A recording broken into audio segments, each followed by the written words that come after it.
एक घना और रहस्यमयी जंगल था जहां हर प्राणी अपनी अपनी दुनिया में व्यस्त था। उसी जंगल के सबसे ऊंचे पहाड़ पर रहता था एक तेज, ताकतवर और गर्वीला बाज जिसका नाम था वज्र। वह पूरे जंगल का राजा नहीं था, लेकिन उसकी उड़ान, उसकी दृष्टि और उसकी गर्जना से सभी जानवर प्रभावित थे। वहीं उसी जंगल के एक शांत सरोवर में रहता था एक बुद्धिमान, रहस्यमयी और अत्यंत शांत कछुआ जिसका नाम था धैर्यराज। वह उम्र में बहुत बड़ा था और कहा जाता था कि उसने जंगल के कई रहस्य देखे हैं जो अब भूल चुके हैं। एक दिन वज्र शिकार की तलाश में उड़ते हुए सरोवर पर उतरा। वहां धैर्यराज को देखकर वह मुस्कुराया। ओ कछुए, क्या तुम अपनी धीमी चाल से उबते नहीं? जरा मेरी तरह आकाश को नापो, हवाओं से बात करो। धैर्यराज ने मुस्कुराकर कहा, आकाश को छूने के लिए जरूरी नहीं कि पंख हो। कभी कभी धरती की गहराई भी तुम्हें वहां पहुंचा सकती है जहां उड़ान नहीं पहुंचती। वज्र उसकी बातों को पहली बार में समझ नहीं पाया, लेकिन उस दिन के बाद वह अक्सर धैर्यराज के पास आने लगा। एक तीव्र उड़ान वाला बाज और एक शांत जल में रहने वाला कछुआ, यह जोड़ी सबको अजीब लगती, मगर इन दोनों की मित्रता दिन ब दिन गहरी होती गई। एक दिन वज्र ने कहा, मैंने पहाड़ के पीछे एक खंडहर देखा है। रात में वहां से नीली रोशनी आती है, लगता है कोई रहस्य छुपा है वहां।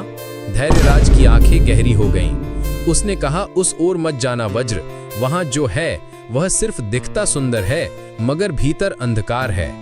वज्र हैरान था, तुम जानो न जानो, मैं वहां जरूर जाऊंगा। अगली रात वज्र बिना बताए उड़ गया।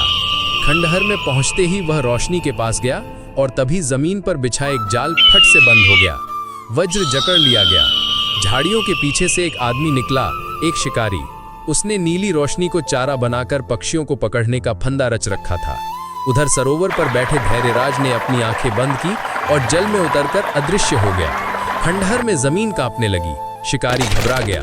अचानक धरती फटी और धैर्यराज प्रकट हुआ, मगर अब वह सिर्फ कछुआ नहीं था। उसकी आंखें नीली आग की तरह चमक रही थीं। उसकी पीठ पर प्राचीन चिन्ह उभर आए थे। तू जंगल की आत्माओं को फंसाता है? उसकी भारी आवाज गूंजी।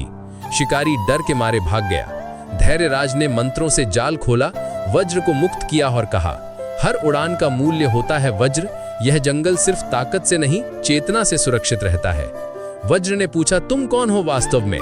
धैर्यराज मुस्कुराया, मैं इस जंगल का रक्षक हूँ। अब तुम सिर्फ एक बाज नहीं, तुम मेरी आंखें हो। जहां मैं नहीं जा सकता वहां तुम जाओगे।